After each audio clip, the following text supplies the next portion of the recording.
Assalamualaikum warahmatullahi wabarakatuh. Selamat sore teman-teman semuanya. Jadi di sini kita akan memulai debat di babak berikutnya. Jadi di babak kali ini ada tim kelompok 6 dan juga tim kelompok 8. Apakah sebelumnya sudah dibagi menjadi pro dan kontra? Sudah. Mosi yang dibawakan kali ini berjudul Teks besar timpangan ekonomi antara masyarakat yang memiliki akses teknologi ataupun yang tidak. Baik, dengan mosi tersebut kami akan menyampaikan beberapa kriteria penilaian yang akan diberikan selama debat berlangsung. Jadi yang pertama yaitu pemahaman terhadap mosi, yang kedua argumentasi, yang ketiga relevansi dengan mosi, yang keempat analisis, yang kelima sanggahan, yang keenam penggunaan bahasa, yang ketujuh manajemen waktu, yang kedelapan kerja sama tim, dan juga yang kesembilan penampilan dan juga sikap. Apakah bisa dipahami dari masing-masing tim? Baik, di sini akan ada dua sesi dari debat. Yang pertama yaitu sesi pemaparan materi, di mana masing-masing pembicara akan diberikan waktu selama 3 menit, waktu kotor maupun ketika pembicara sedang berbicara menyampaikan materi dan juga berdiskusi.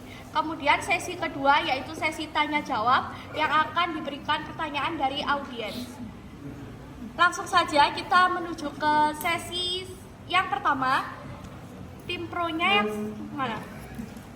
Tim pro dan juga tim kontra. Baik, pembicara satu dari tim pro disilakan.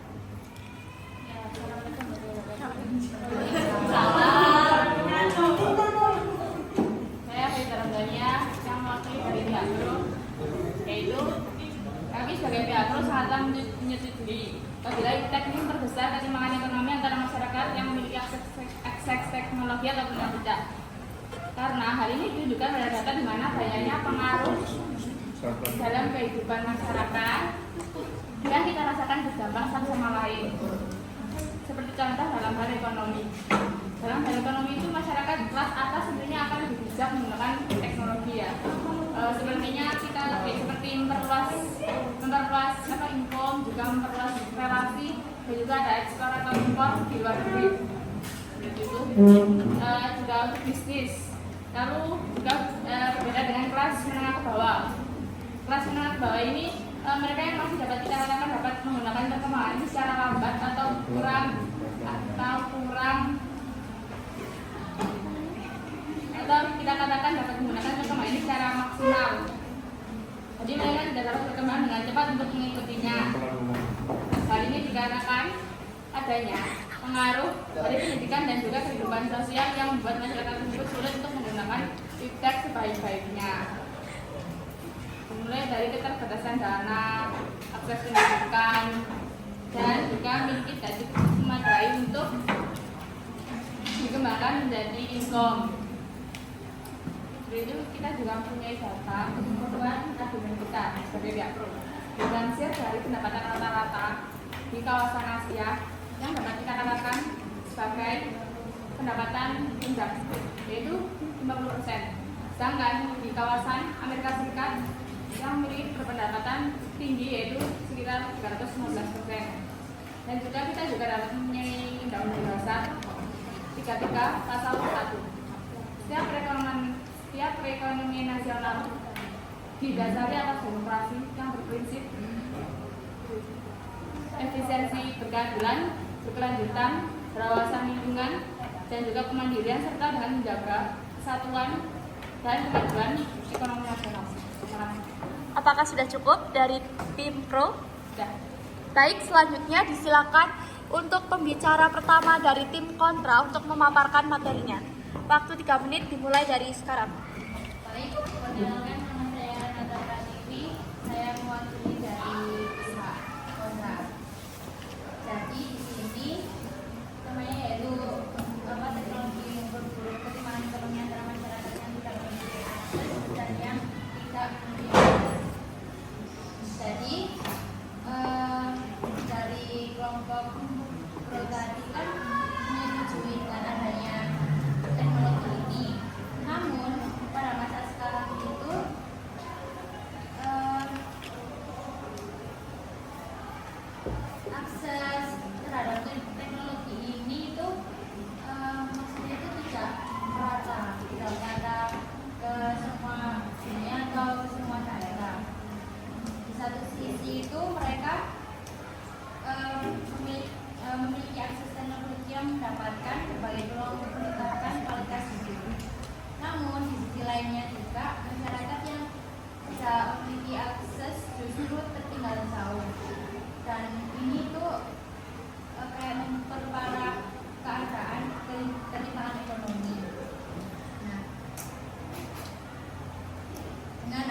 tidak meratanya akses dengan adanya tidak meratanya akses ini, masyarakat kota itu seringkali memiliki infrastruktur yang mendukung akses teknologi seperti internet cepat dan jaringan komunikasi yang kuat.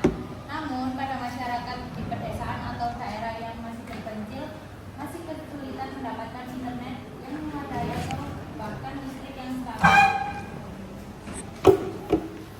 Lalu dengan adanya tidak kemerataan akses ini itu bisa diakibatkan dengan biaya teknologi yang sangat tinggi atau yang sangat mahal dalam membatasi kesempatan.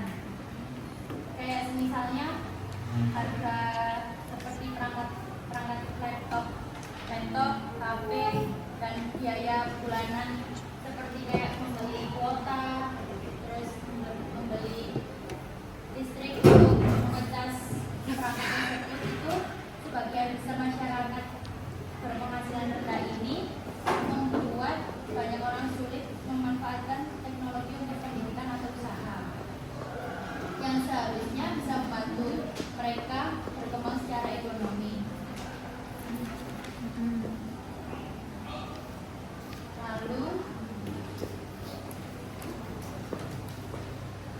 Lalu seperti dikatakan tadi, seperti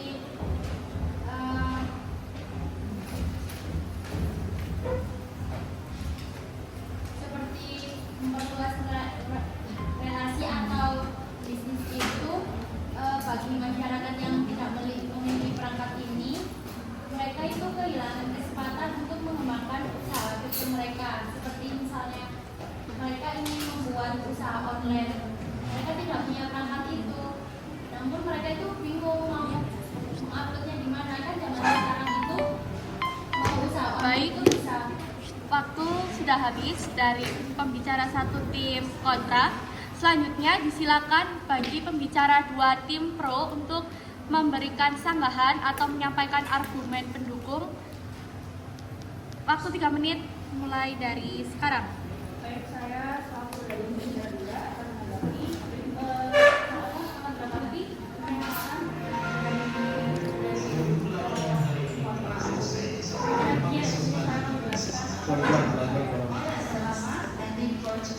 tadi mengatakan bahwa pada masa ini teknologi itu tidak nakal. Terus menurutnya terhadap dapat dikatakan ternyata ada yang tetap mengikuti negara yang tidak jauh. Terus juga disebutkan kalau misalnya mereka tahu lebih maju daripada masyarakat desa, yang dimana maju dari ekonominya yang nantinya akan berdampak pada ekonominya. Dan yang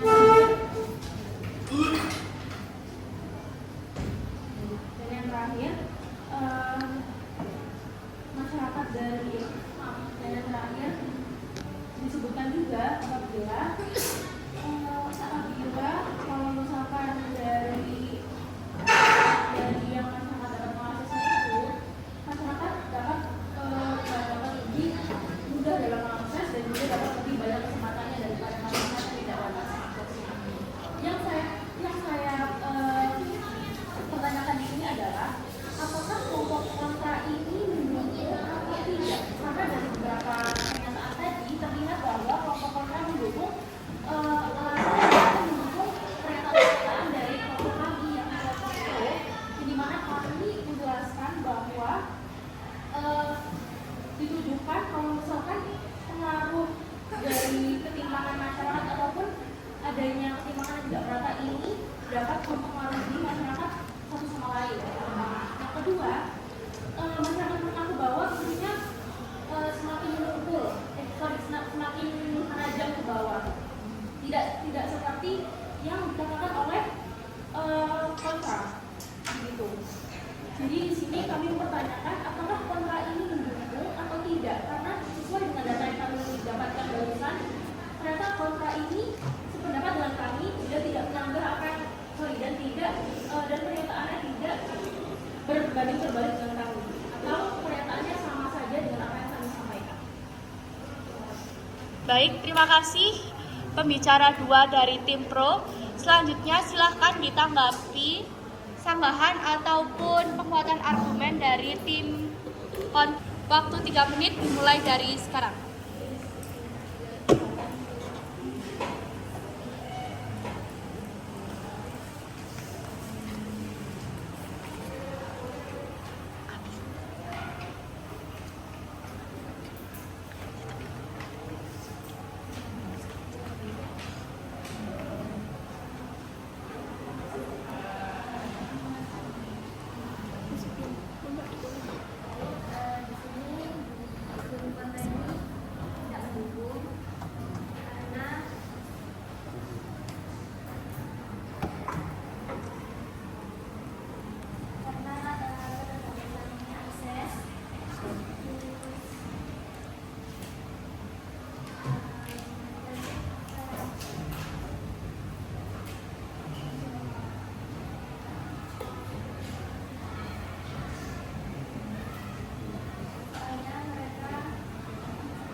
Sudah cukup? Waktu masih tersisa 1 menit 30 detik. Apakah ada tambahan dari pembicara kedua? Sudah cukup?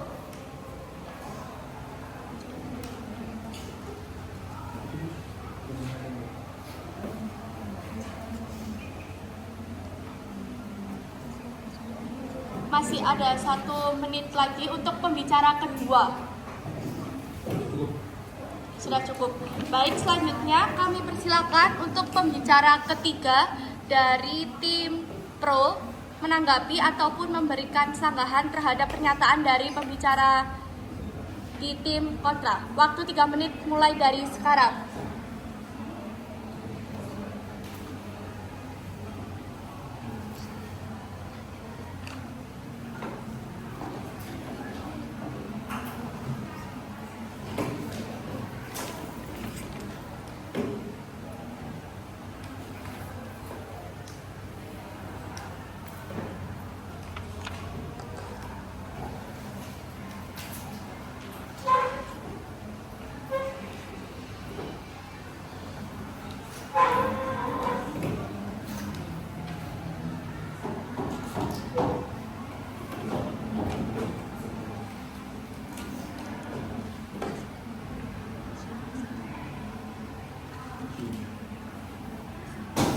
Baik, untuk tim pro waktu terus berjalan, tersisa 2 menit.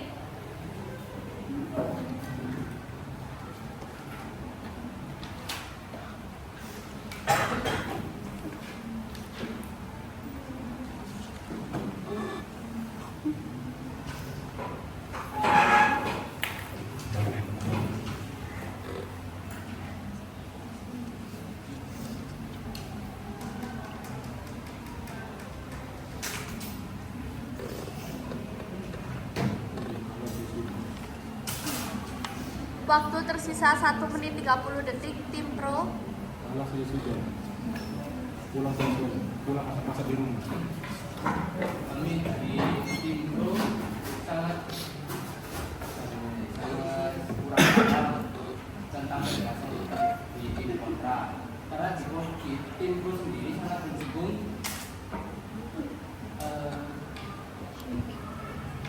dengan adanya mosi ini kami sangat mendukung. Namun sanggahan dari kontra itu memihak kami. Dan bagaimana seharusnya? Wah, ini pakai itu aja tuh, pakai betul, pakai Silakan robot saja tuh. dilanjutkan pembicara 3.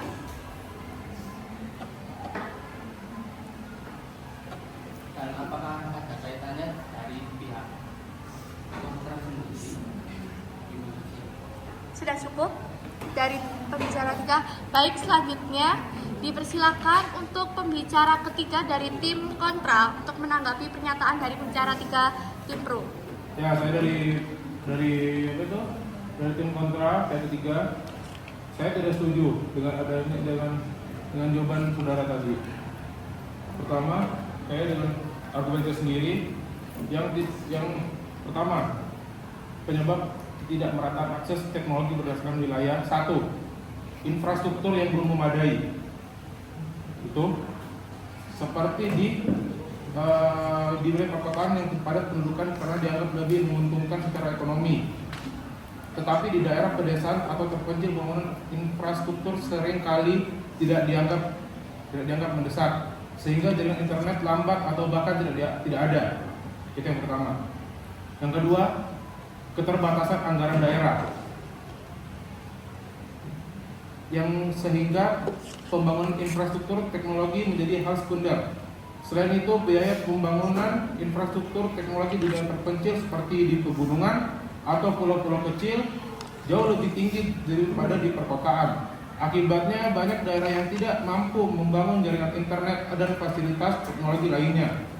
Tiga, kurangnya sumber daya manusia terlatih. Banyak daerah terpencil yang kekurangan tenaga ahli untuk membangun dan mengelola infrastruktur teknologi. Teknisi dan profesional di bidang teknologi cenderung bekerja di kota-kota besar, di mana kesempatan kerja lebih luas dan kompensasi lebih tinggi.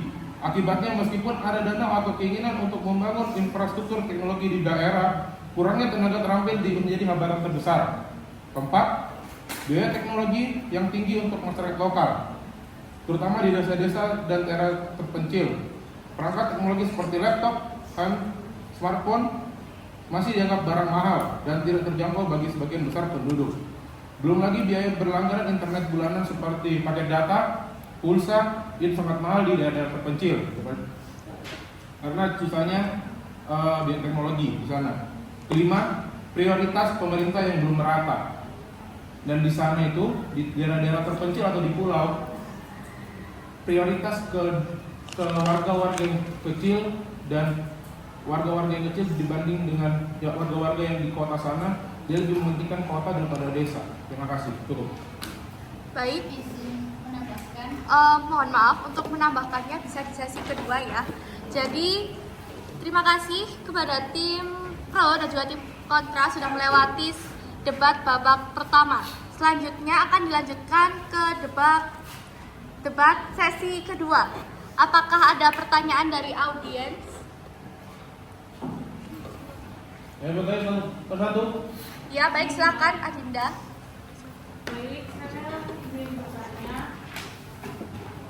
menurut pandangan kalian baik tim pro maupun tim kontra terkait bagaimana upaya yang dapat digerakkan untuk memperkecil ketimpangan ekonomi yang terjadi antara si kaya dan si miskin. Baik, terima kasih atas pertanyaan audiens. Apakah bisa dipahami dari tim pro dan juga tim kontra? Baik. Waktu menjawab adalah 3 menit dan juga waktu berdiskusi 2 menit dimulai dari sekarang.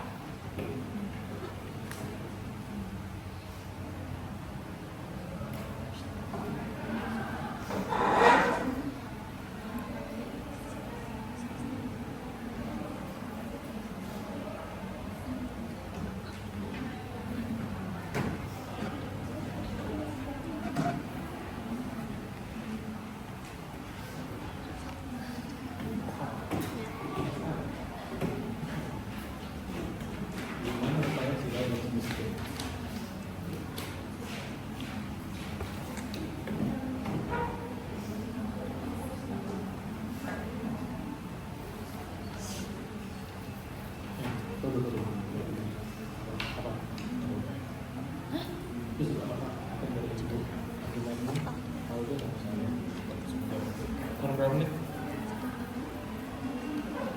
Yang diskusi.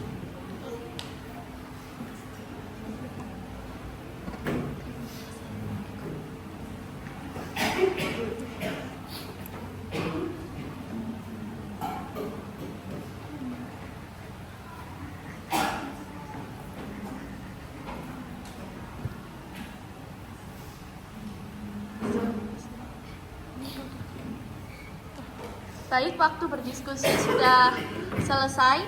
Dipersilakan untuk tim pro terlebih dahulu menanggapi pertanyaan dari audiens. Waktu 3 menit, dipersilakan. Baik, terima kasih. Di sini saya akan menjawab pertanyaan dari audiens yang intinya adalah bagaimana caranya untuk memperkecil ketimpangan antara si miskin dan si kaya. Oke, jadi di sini pertama adalah dari kebijakan pemerintahnya sendiri. Kalau misalkan kebijakan pemerintahnya sendiri sudah mencapkan adanya diskriminasi secara soft atau secara halus dari beberapa kebijakannya, maka nantinya akan memperbesar tingkat ketimpangan atau kesenjangan dari si miskin dan si kaya. Yang kedua adalah sumber daya manusianya. Sumber daya manusia ini sumber daya manusia ini juga saling berketerkaitan dengan yang adanya kebijakan dari pemerintah. Tentunya kebijakan pemerintah ini nggak hanya tentang pemerintahan, tapi juga ada dari pendidikannya. Dan di mana apabila kebijakan dari pemerintah ini tidak semakin mempermudah dan juga tidak semakin memperingan golongan miskin ini, maka semakin tinggi pula tingkat kesenjangan dan tingkat ketimpangannya. Yang nantinya pastinya akan merugikan si pihak miskinnya, namun makin menguntungkan si pihak kayanya. Kalau misalkan dari pemerintah saja sudah tidak meringankan, maka kualitas sumber daya manusianya akan semakin turun, akan semakin terjadi adanya ketimpangan antara si golongan miskin dan si golongan kaya. Kemudian juga adanya kebijakan pemerintah yang lain berupa kemudahan dalam mengakses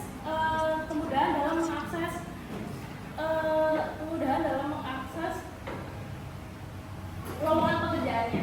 Kenapa saya berbicara tentang lowongan pekerjaan? Karena ketimpangan ini juga dapat kita lihat tentang lowongan pekerjaan. Apabila golongan miskin ini mempunyai pekerjaan yang rendah, tentu ekonominya akan lebih rendah juga daripada golongan yang kaya. Golongan yang kaya ini mempunyai pekerjaan yang lebih tinggi daripada golongan yang miskin. Tentunya ketimpangan itu akan semakin terlihat di sini apabila pemerintah ini lebih berpihak pada masyarakat yang mempunyai kesempatan untuk lebih dapat mempunyai pekerjaan yang lebih baik. Contohnya seperti apa? Contohnya adanya peraturan di mana pemerintah ini hanya membolehkan masyarakat bekerja namun menggunakan ijazah yang contohnya SMA atau minimal adalah lulus S1.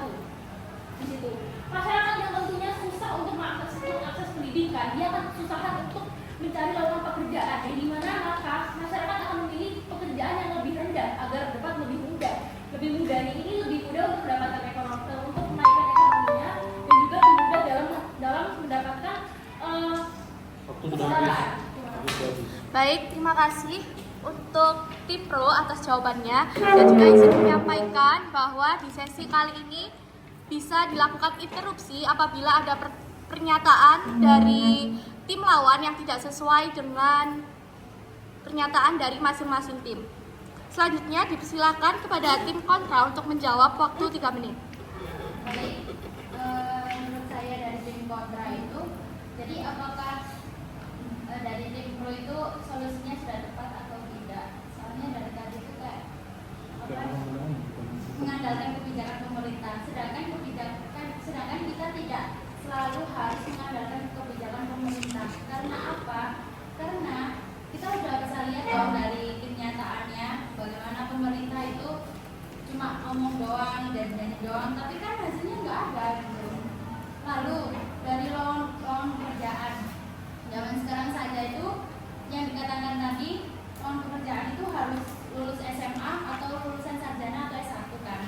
Nah, lalu bagaimana dengan lulusan yang masih SMP, SD? Apakah mereka itu harus tetap bekerja sebagai tetap pedagang atau kerja sana sini kayak mencari kayak apa sih namanya?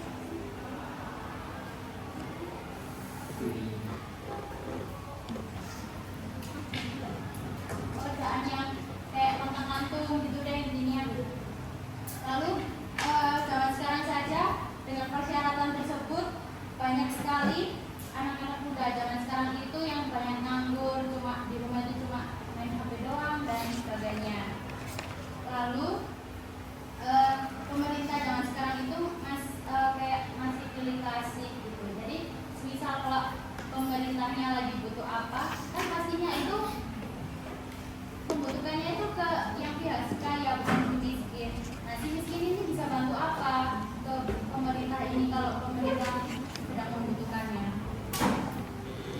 Baik, sudah cukup dari tim kontra.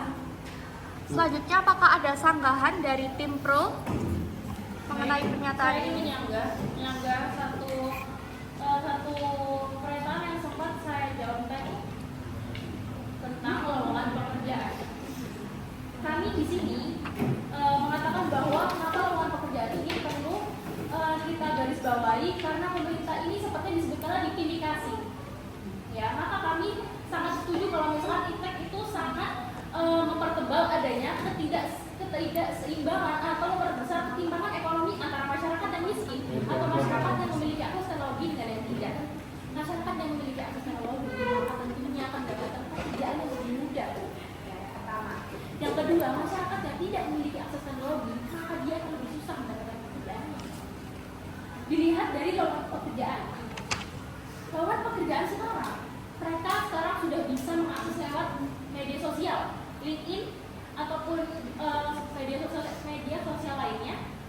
Namun masyarakat yang tidak memiliki akses maka dia akan lebih memilih alternatif yang lebih mudah tentunya, seperti seperti petani, buruh, bahkan menjadi asisten rumah tangga. Itu pun mereka tidak melalui teknologi misalnya, begitu. Maka kami setuju kalau misalkan teknologi ini semakin memperbesar. Dan juga lowongan pekerjaan ini seharusnya semakin ditindaklanjuti oleh pemerintah. Pemerintah seharusnya lebih aware terhadap adanya persyaratan masyarakat yang ingin mencari pekerjaan. Contohnya ketika mungkin pekerjaan itu lebih rendah ataupun mungkin pekerjaan itu lebih mudah untuk skillnya ataupun untuk fungsinya, maka pemerintah seharusnya menanggapi bahwa pekerjaan ini seharusnya menggunakan persyaratan lebih mudah daripada pekerjaan yang ada di atasnya. Begitu. Maka masyarakat yang tidak memiliki akses tentu akan lebih mudah mendapatkan pekerjaan itu. Nantinya masyarakat akan lebih memiliki ekonomi yang lebih tinggi tentunya. Dari per tahunnya di sini dilihat dari per tahunnya hanya naik sedikit saja. Gitu. Baik, terima kasih atas sanggahan yang diberikan dari tim pro. Apakah ada sanggahan lain dari tim kontra? Jadi saya menyanggah lagi dengan tentang lowongan pekerjaannya. Nah di situ kan di pro itu dikatakan masyarakat yang lebih rendah ini harus mendapatkan akses teknologi tersebut kan. Nah lalu bagaimana caranya masyarakat ini mendapatkannya? Sementara masyarakat ini tidak punya pekerjaan seperti pengangguran. Lalu bagaimana caranya? Kan mereka itu akses ini tuh yang dimaksudnya seperti laptop, smartphone, kan seperti itu kan. Lalu uangnya itu dari mana? Kan mereka itu nggak bekerja. Lalu untuk yang informasi yang itu akan kalau misalnya mereka mendapatkan pekerjaan itu akan lebih intinya hidupnya akan terjamin lah. Nah sementara itu mereka kan hanya lulusannya di bawah SMA atau di bawahnya sarjana. Nah itu bagaimana? Sementara lowongan zaman sekarang itu harus banget SMA atau sarjana. Enggak deh, ada yang lulusan SMA itu pun ditolak karena mereka itu menganggap lulusan SMA itu masih kurang. Lalu adapun yang lulusan sarjana itu pun mereka juga menganggap kayak masih kurang gitu loh, paham gak sih? Lalu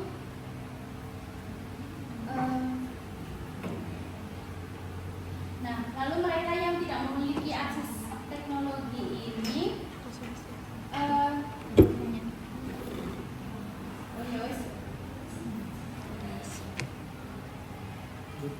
apakah sudah cukup dari tim kontra? Sudah cukup. Baik, apakah ada pertanyaan lagi dari audiens? Oke, sepertinya tidak. Sekarang adalah sesi yang terakhir, yaitu penyampaian closing statement. Masing-masing tim akan diberikan waktu 2 menit dalam menyampaikan closing statement dalam menutup sesi debat kali ini. Untuk tim pro, disilakan menyampaikan closing statement 2 menit dari sekarang.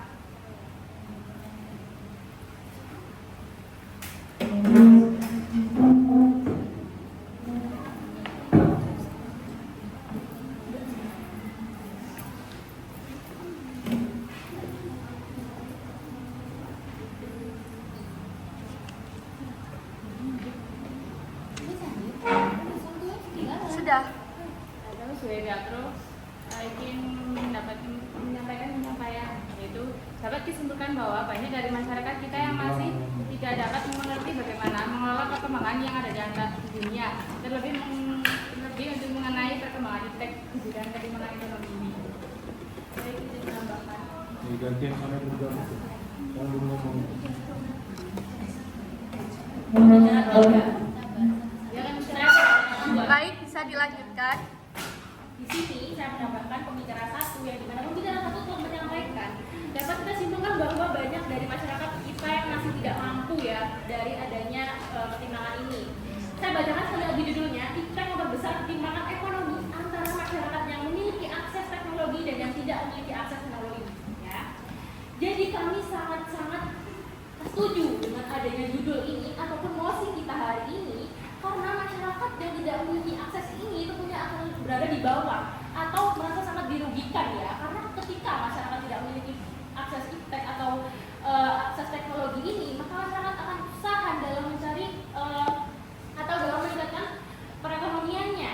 Berbeda dengan yang tidak memiliki akses teknologi, maka mereka akan lebih yang sudah kaya akan makin diperkaya lagi. Berbeda dengan yang kami bahas hari ini, bahwa saya ingin intinya adalah saya ingin membela masyarakat miskin begitu.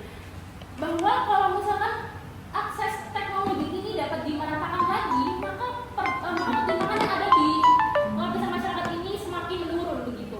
Terima kasih. Baik, sudah cukup dari tim pro. Selanjutnya adalah closing statement yang akan disampaikan oleh tim kontra. 2 menit mulai dari sekarang. Jadi dari tim kami itu seperti yang dikatakan tadi itu kayak misalnya kan tim pro itu mendukung si miskin kan ya. Nah, jadi balik lagi ke sini. Banyak daerah yang terpencil atau yang di kawasan si miskin ini itu kekurangan tenaga ahli untuk membangun atau mendapatkan akses tersebut dalam memperbesar ketimpangan ekonomi ini. Jadi akibatnya pun meskipun mereka itu ada dana atau keinginan untuk membangun infrastruktur teknologi di daerah tersebut, itu masih kurang tenaga terampilnya yang itu menjadi hambatan besar. Lalu balik lagi dengan infrastruktur yang belum memadai. Jadi kita tidak bisa dong harus kayak langsung membangun pembangunan infrastruktur ini. Kan kita harus menaati kebijakan dari pemerintah. Sedangkan pemerintah ini itu prioritasnya itu masih belum merata. Pemerintah ini masih memprioritaskan dengan si kaya itu atau di perkotaan besar-besar.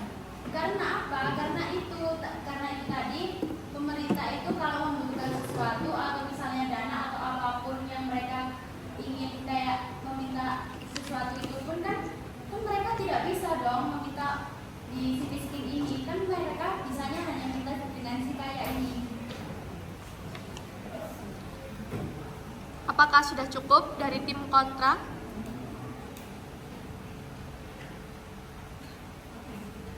Nah, lalu dengan harga. Baik, karena waktu sudah habis, sesi terakhir tadi adalah sesi terakhir dalam debat pada babak kali ini. Terima kasih kepada tim pro maupun tim kontra dari kelompok 6 dan juga kelompok 8.